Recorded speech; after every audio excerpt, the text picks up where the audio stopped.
the VP would leave it to the discretion of the members of Congress. Medyo nagitla ako nung sinabing minsan pag may nire-refer ang OVP para sa AIX, ang feedback ay kalaban niyan. Dahil Madam Chair, I believe tayo sa Kongreso when we appropriate the budget, merong implicit na assumption tayo doon na pagkatapos, in the exercise of our oversight function, yung parehong level ng professionalism we demand of ourselves ay resumption of regularity, ina-expect natin sa lahat ng members ng executive, lalo na when they are working together. Kaya, gaya ng sinabi ko kanina, wini-welcome ko yung sinabi ni VP na another example of politicizing the budget of the government. Ito pong sinabi ni Senator Risa Ontiveros na at the proper time she'll make a motion to lodge the budget, the requested budget of the OVP to the other agencies. Let me just quote Senator Risa during the Akbayan Congress. Alam ko po na ang daming kalat ni Duterte na hirap tayong linisin. Ang kadiliman noong panahon niya ay talaga namang nanuot sa ating lipunan para mansa na napakahirap tanggalin. At habang ang anak niya ay may kapangyarihan pa, hindi magiging madali ang ating laban. While VP Sara is in power, the threat of a full-blown Duterte comeback is still a very real and present danger. For one, they are supported by one major superpower, China. So that is an example of politicizing the budget. Welcome back to Master Kalog, and don't forget to subscribe and click notification bell for more updates.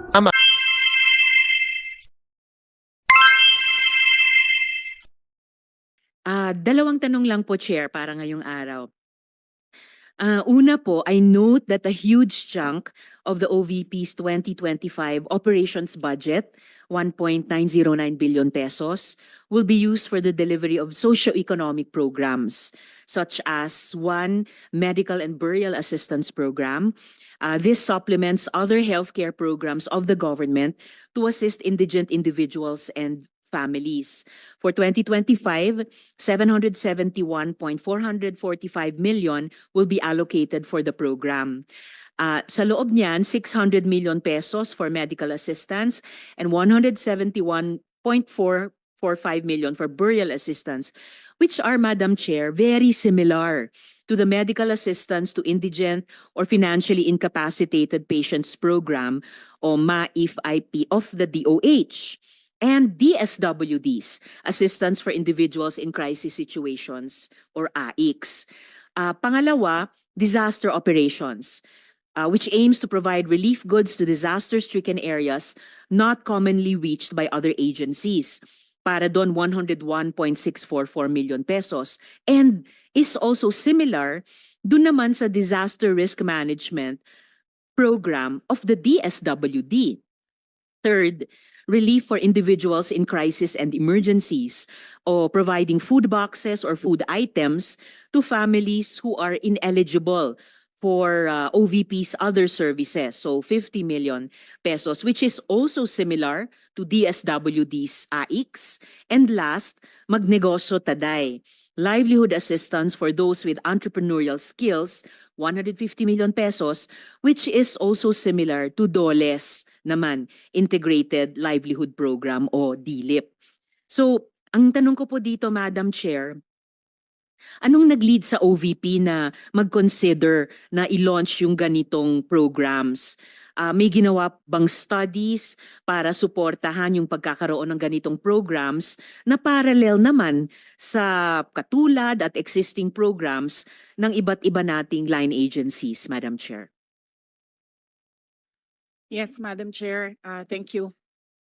Noong ako po ay nangampanya, 3 lang po yung sinabi ko na plataforma. Una po, trabaho. Pangalawa po, edukasyon. At 3, mapayapang pamumuhay para sa ating mga mamamayan. Nung pumasok po kami sa Office of the Vice President, tiningnan po namin ang mga pinakamaraming requests ng ating mga kababayan.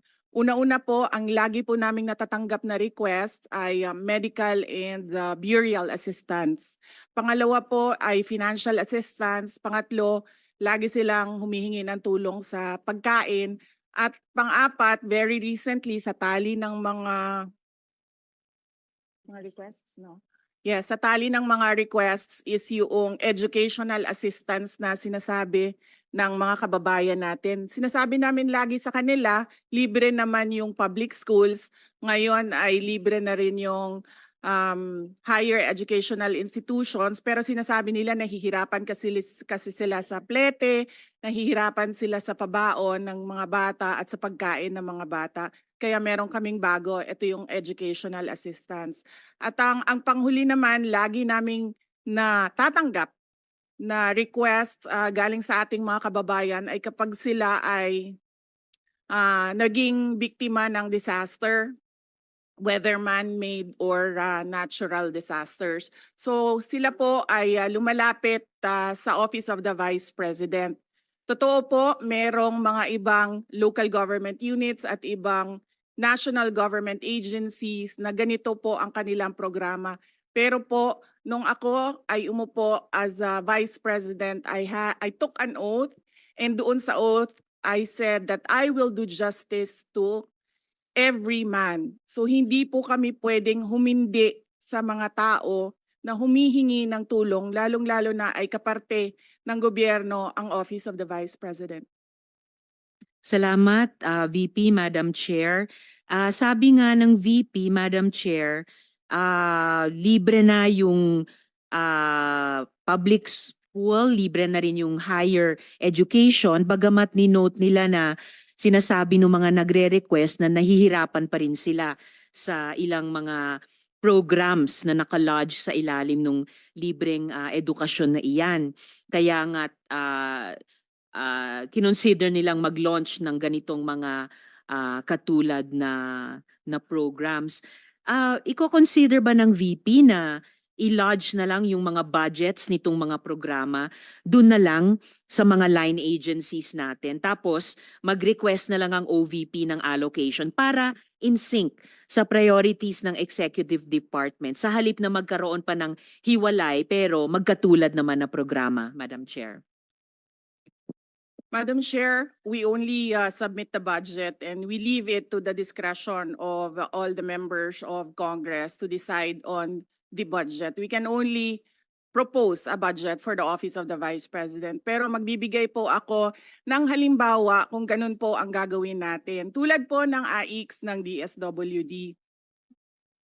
Kapag meron po kaming nire-refer o binibigyan ng endorsement ng AIX sa DSWD, kadalasan po nasagot sa amin ay hindi pwede dahil galing yan sa Office of the Vice President at kalaban yan. Minsan po, totoo yan na pupolitika ang assistance para sa ating mga kababayan. Kaya po, uulitin ko, ang mga tao naman kasi hindi sila tumitingin sa politika. Tumitingin lang sila na itong opisina na ito ay opisina ng gobyerno at pwede kaming humingi ng tulong doon. And so I go back to the oath that I shall do justice to every man, at kaya po kami nandito at kaya po kami merong mga ganito na mga projects sa Office of the Vice President. Salamat, VP, Madam Chair. Wini-welcome ko yung sinabi nila na the VP would leave it to the discretion of the members of Congress.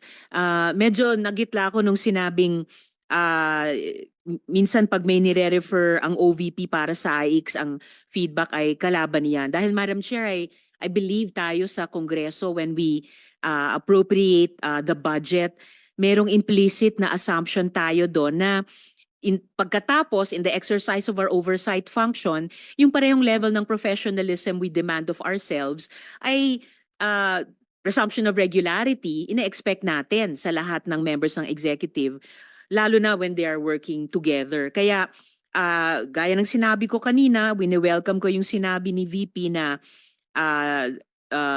they would leave it to the discretion of the members of Congress, and tayo naman ay hindi tayo bibitaw sa mahigpit nating pag-ensure na these programs be implemented by the appropriate agencies o kahit in collaboration with each other na naaayon talaga sa tamang standards above partisan politics.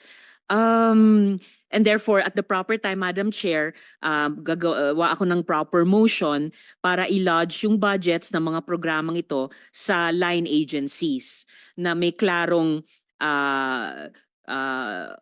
opportunity for OVP na mag-request for allocation as for other offices in the executive. Yung huling tanong ko sa ngayon, Madam Chair, for 2025, one of the OVP's programs, Pagbabago Campaign, 1 Million Learners and Trees, involves the provision of bags to 1 million learners in remote communities while initiating tree planting activities. This gets an appropriation of 100 million pesos. Part of this campaign is an allocation of 10 million pesos for the distribution of Isang Kaibigan books, a children's book authored by the VP. Pwede po bang sabihin ni VP sa atin? And another example of politicizing the budget of the government.